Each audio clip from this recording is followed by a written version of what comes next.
सिमरन और मयंक दोनों ही अलग अलग राज्य से थे। सिमरन जहाँ कानपुर की रहने वाली थी तो वहीं मयंक बंगाल का रहने वाला था। लेकिन दोनों को प्यार हुआ और दोनों ने शादी कर ली। अब सिमरन ब्याह कर अपने बंगाली ससुराल में आ गई, जहाँ उसका बड़ा सा परिवार था। उसके ससुराल में उसके सास, ससुर, जेठ, जेठानी, देवर और ननद थी। गृह प्रवेश के बाद उसकी सास बोली, आओ नई बहू, तेरे ससुराल में तेरा स्वागत है। चलो अब घर की रस्में भी कर लेते हैं। कुछ देर बाद उससे बाकी की रस्में करवाने के बाद उसकी ननद बोली, अरे माँ, नई भाभी से मछली पकड़ने की रस्म नहीं करवाओगी क्या? मछली? नहीं, हम तो शुद्ध शाकाहारी हैं। हम तो आज तक मछली को छुए तक नहीं। अब तुम इस घर की बहू हो और अब यहाँ के रस्मों रिवाज तुम्हें मानने ही पड़ेंगे। ये तुम्हारा फर्ज है। फर्ज की खातिर तो हम कुछ भी कर सकते हैं। ठीक है, तो चलो फिर नदी पर। उसके ससुराल वाले उसे नदी पर ले आते हैं। बहुरानी, ये नदी नहीं बल्कि अपना गांव की एक तरीके से मछली मंडी है, जहाँ से तुम्हें अब मछली पकड़ कर लानी है। लेकिन हमको तो पानी से डर लगता है। क्यों? मैंने तो सुना है तुम अपने गांव में खूब तालाब और घाट पर नहाती थी। अब नखरे ना दिखाओ देवरानी जी, और जल्दी से मछली पकड़ कर ले आओ। ये कहकर उसकी जेठानी उसे धक्का दे देती है। वो नदी में गिर गई, लेकिन मछलियों से उसे घिन आने लगी। उस नदी में ढेर सारी मछलियाँ थी, लेकिन उसने अभी तक एक भी मछली नहीं पकड़ी थी। तभी बाहर खड़े उसके ससुराल वाले उससे फरमाइश करने लगे, भाभी, मेरे लिए तो हिलसा मछली पकड़ लेना, और हमारे लिए रोहू मछली। अरे बहू, हमारे लिए सिंघाड़ा मछली। मुझे और तेरी सास को यही पसंद है। इसी तरह सबने अपनी अपनी पसंद की मछलियों के नाम बता दिए। मैंने पहली बार लाइफ में इतनी नजदीक से मछली देखी है। ऊपर से ये लोग ऐसे नाम बता रहे जैसे मछली मंडी की मैं बड़ी व्यापारी हूँ। लेकिन क्या करे सिमरन, अब तेरे फर्ज का सवाल है। सिमरन एक एक कर मछली पकड़ने लगी। ऐसा करते हुए उसे लगभग 2-3 घंटे लग गए। तब कहीं जाकर वो 8 मछलियाँ पकड़ पाई। कुछ देर बाद वो सभी घर आ जाते हैं। बहू, अब जल्दी से इन मछलियों को अच्छी तरह धोकर बना डाल, और हाँ, मेरे लिए तो उसका सिर रख देना। सुना है मछली का दिमाग खाने से दिमाग तेज होता है, और हाँ, आंखें भी, क्या पता आंखें भी तेज हो जाए।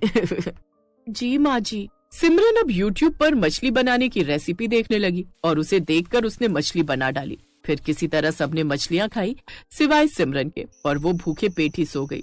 ऐसे ही दिन पर दिन बीतते गए। सिमरन के ससुराल वालों को तीनों वक्त मछली चाहिए होती थी। नाश्ते में मछली, दिन में मछली भात और रात में ग्रेवी वाली मछली।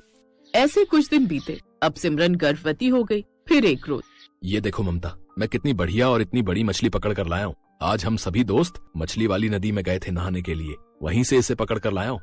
बेचारी सिमरन फिर से मुंह पर कपड़ा लपेटे रसोई में जाती है और अपना फर्ज निभाते हुए उस मछली को जैसे ही काटने लगती है, तभी वो मछली बोल पड़ती है, छोड़ दो मुझे, छोड़ दो, मैं गर्भवती हूँ, मेरे पेट में नन्हे नन्हे बच्चे हैं, कम से कम उस नाते तो मुझे छोड़ दो। तुम्हें देखकर लगता है तुम भी माँ बनने वाली हो, कम से कम उस नाते ही मुझे छोड़ दो। पहले तो बोलने वाली मछली को देखकर सिमरन को हैरानी हुई, लेकिन फिर उसको उस पर दया आ गई। सिमरन उस मछली को बाथरूम में ले गई और पानी से भरे एक टब में छुपा दिया। उधर सब लोग खाने की राह देख रहे थे। जब काफी देर तक भी वो खाना नहीं ला पाई, तब सब घर वालों को उस पर बहुत गुस्सा आया। सिमरन बहू, 2 घंटे हो गए और तुमने अभी तक मछली नहीं बनाई? माफ कीजिएगा, वो मैं जब मछली काटने लगी तो वो खिड़की से उछलकर बाहर चली गई, इसलिए मैंने ये दाल चावल भी बना दिए। हम इतनी देर से मछली खाने के लिए चटकारा लिए जा रहे थे और तूने ये दाल चावल पका कर रख दिए। हमारा बेटा इतनी मेहनत से इतनी बड़ी मछली पकड़ कर लाया था और तुमने उसे भगा दिया।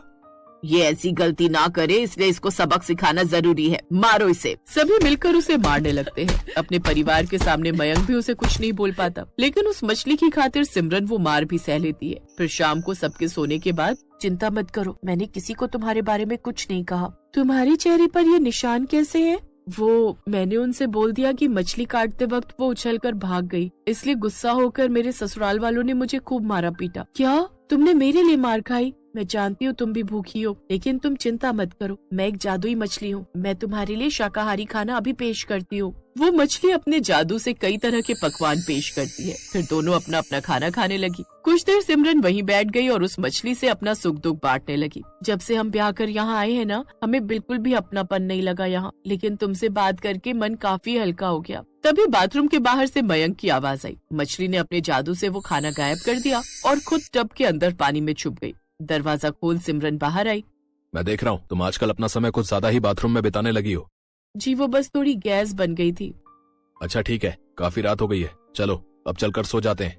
अब वो दोनों सोने चले गए। अगले दिन फिर से उस मछली ने कई तरह के पकवान सिमरन को खाने को दिए। ऐसे ही दिन बीत गए। एक रोज जब सुमित्रा उस बाथरूम में थी, तभी अचानक पानी के उस बड़े से टैंक में हलचल हुई। हो ना हो, इस पानी में जरूर कोई गड़बड़ है। तभी सिमरन वहाँ आ गई और बात को संभालते हुए बोली, वो माँ जी शायद कोई चूहा है। कल मैंने 2-3 चूहे यहाँ देखे थे, वो भी बड़े वाले। अरे बाप रे, बड़े वाले चूहे, उनसे तो मुझे बड़ा डर लगता है। ना ना ना, मुझे इस बाथरूम में नहाना ही नहीं है। सुमित्रा डर कर वहाँ से भाग गई। ऐसे ही वक्त बीता। फिर सिमरन ने एक बेटे को जन्म दिया। उस मछली को जिसे वो पाल रही थी, उसने भी 4-5 छोटी छोटी मछलियों को जन्म दिया। अब सिमरन उन सब के लिए फ्रिज से सब्जियां निकाल कर ले जाती और उन्हें खाने के लिए देती रहती। ऐसे ही समय बीता, लेकिन अब उसकी सास को सिमरन पर शक होने लगा। हो ना हो, दाल में कुछ काला तो जरूर है। मैं रोज इतनी सब्जियां लाती हूँ, लेकिन आखिर वो जाती कहाँ है बड़ी बहू? मुझे क्या पता माँ जी, सबका खाना तो वो सिमरन ही बनाती है, उसी को पता होगा। ठीक है, चलो मेरे साथ। वो सभी के सभी सिमरन के कमरे में जाती हैं, जहाँ बाथरूम से उन्हें आवाज आ रही थी। आवाज सुनकर वो बाथरूम के अंदर ही चली गई। उस रोज सिमरन भी दरवाजा बंद करना भूल गई थी। उन लोगों ने देखा सिमरन उस बड़ी मछली से बातें कर रही है। इसका मतलब तूने हमें धोखा दिया। वो मछली भागी नहीं थी, तूने ही उसे छुपा लिया था। हमारे साथ धोखा किया तूने। अब हम तुम्हें नहीं छोड़ेंगे। आज तो मारी डालो इस सिमरन को। वो सभी सिमरन को मारने के लिए आगे बढ़ते हैं कि तभी वो मछली बोल पड़ती है।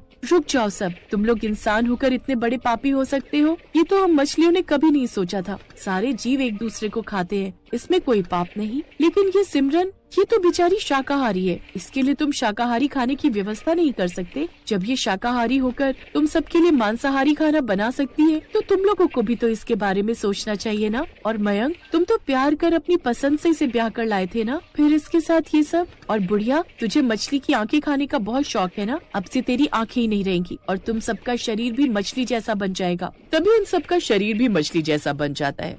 अब उन सबको अपनी गलती का एहसास होता है। वो उस जादुई मछली और सिमरन से माफी मांगते हैं। सिमरन उन सबको माफ कर देती है। अब वो कभी सिमरन को तंग नहीं।